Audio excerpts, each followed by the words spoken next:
I'm inside and I saw Star Trek the original series, Who Mourns for Adonis. It is directed by Mark Daniels, written by Gilbert Ralston and Gene L. Kuhn.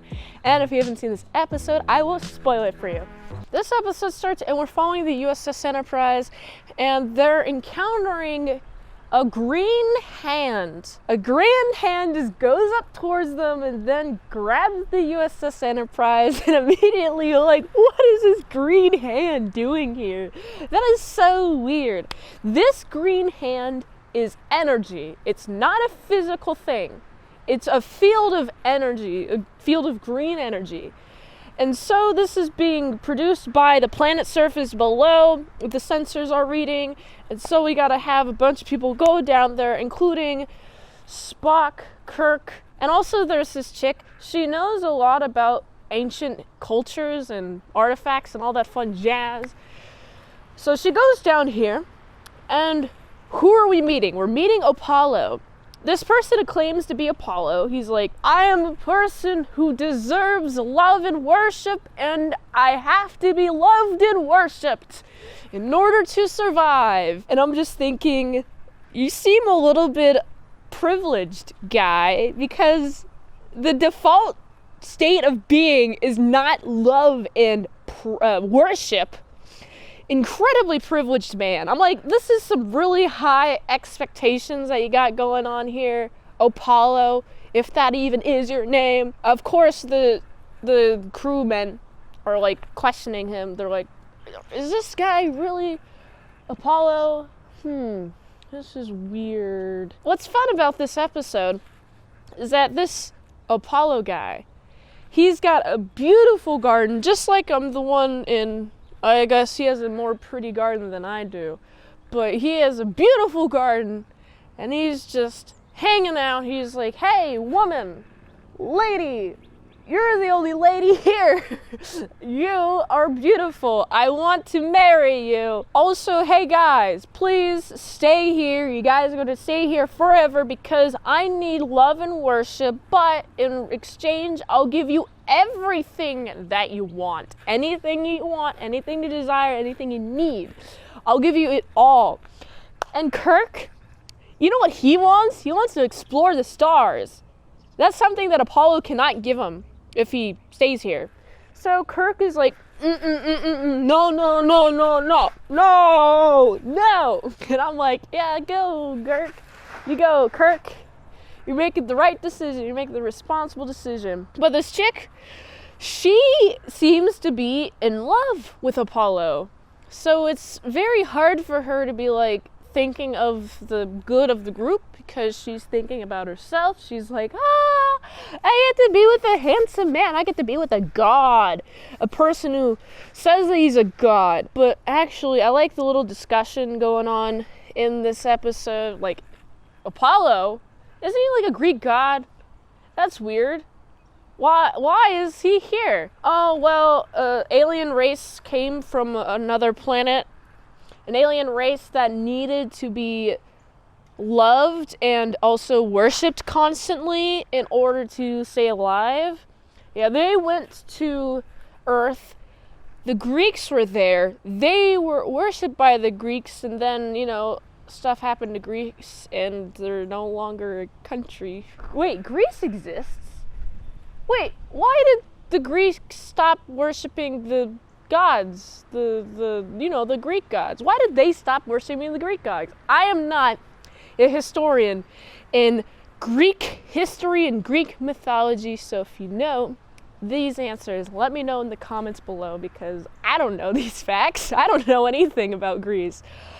I only know that Roman basically stole their idea for gods, and that's what the planets are named after. They're named after Roman gods.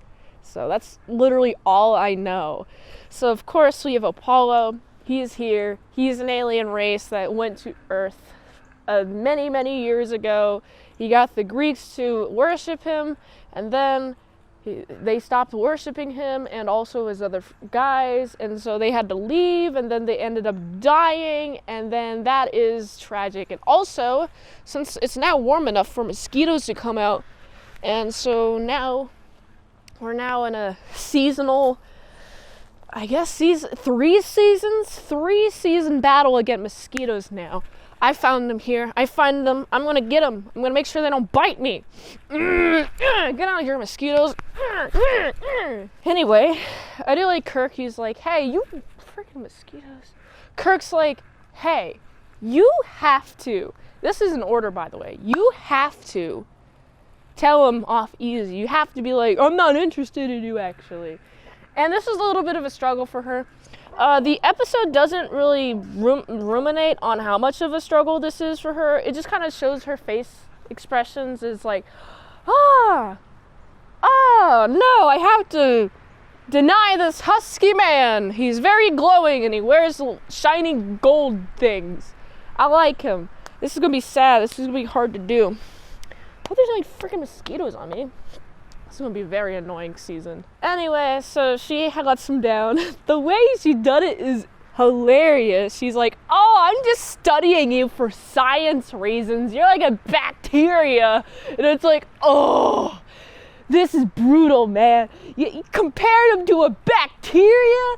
Whoa, man. Oh, you done did him dirty, dude. And of course, he's sad. You know, he has nice lightning powers. He's Apollo, of course. He goes, and then a bunch of lightning goes, and Apollo, he's so desperate for love and worship that he's like, before this point, he's like, hey, Kirk, how about you bring the rest of your crewmates down here, and we'll just hang out on this nice little planet, and I'll be your god, and you'll worship me, and then I'll destroy the Enterprise. We'll crush it. And I'm like, no, the Enterprise, that's what they're here for. They don't want to be near you, Apollo. So of course, he allows some communication to go through because previously he cut off all communication. There's no communication from the Enterprise down to here. And what's nice is that they get some communication, and the communication's like, hey, how about you send a phaser? Just have all your phaser energy go towards this specific target, the temple where he's sitting at. That's the source of the power. And so the Enterprise just goes, just beams it towards the Enterprise. And the Enterprise just beams towards this temple, and then this temple is destroyed. He's like, oh, I'm destroyed. I'm sorry, gods. I know you guys were right. I was wrong. I was so insistent that someone would love and worship me. The Enterprise doesn't want Apollo, and so Apollo is like, I'm sorry, gods. You guys are right. I was wrong. Just take me. No one wants to love and worship me no more. I guess I'm just going to die now. And then he just dies, and then the Enterprise is let loose, and the Enterprise is like, well, weird. That was a weird time, but we sure had a time. It was weird. And then they just kind of just go off on their own way. So that's the end of the episode. This is a fun episode.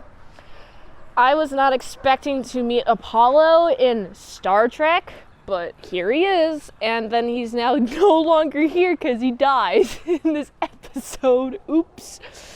Anyway, if you know anything about Greek mythology, please let me know. I don't know anything about Greek mythology or anything of that sort. All I know is I know Apollo by name because Apollo is a name. But I don't know if he was the guy who flew close to the sun, or was he the guy who had those shoes that had wings on them or something? I don't know. I barely know any of Greek history of any kind. I know they created democracy. I know that much. But overall, this is a fun episode. I feel like this episode mostly focuses on Apollo just trying to keep what's his. He's trying to keep hold of what's his, even though it's not his. So he's going to force somebody to stay here and worship him, even if it's against their own will or whatever. And it's sad. It's a sad feat for Apollo.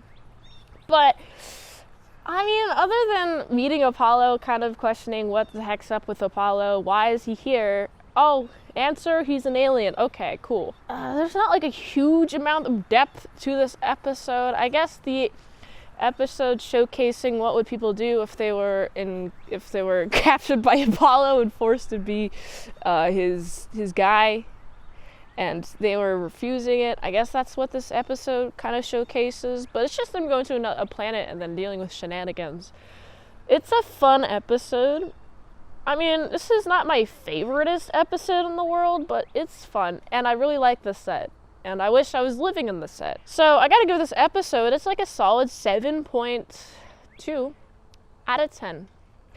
If you like this review, watch another one. The platform really likes that. If you want to fast track a movie review, you can do that for $20 Redinos at patreon.com/ASUpresents. And if you'd like to help support the daily grindiness of all them daily movies, go to this link tree. By the way, you can help support the daily grind of all them daily movies. So go here. And until next time, in salad sauce, you know, to my salad croutons and bacon bits. Boop. Beam me up.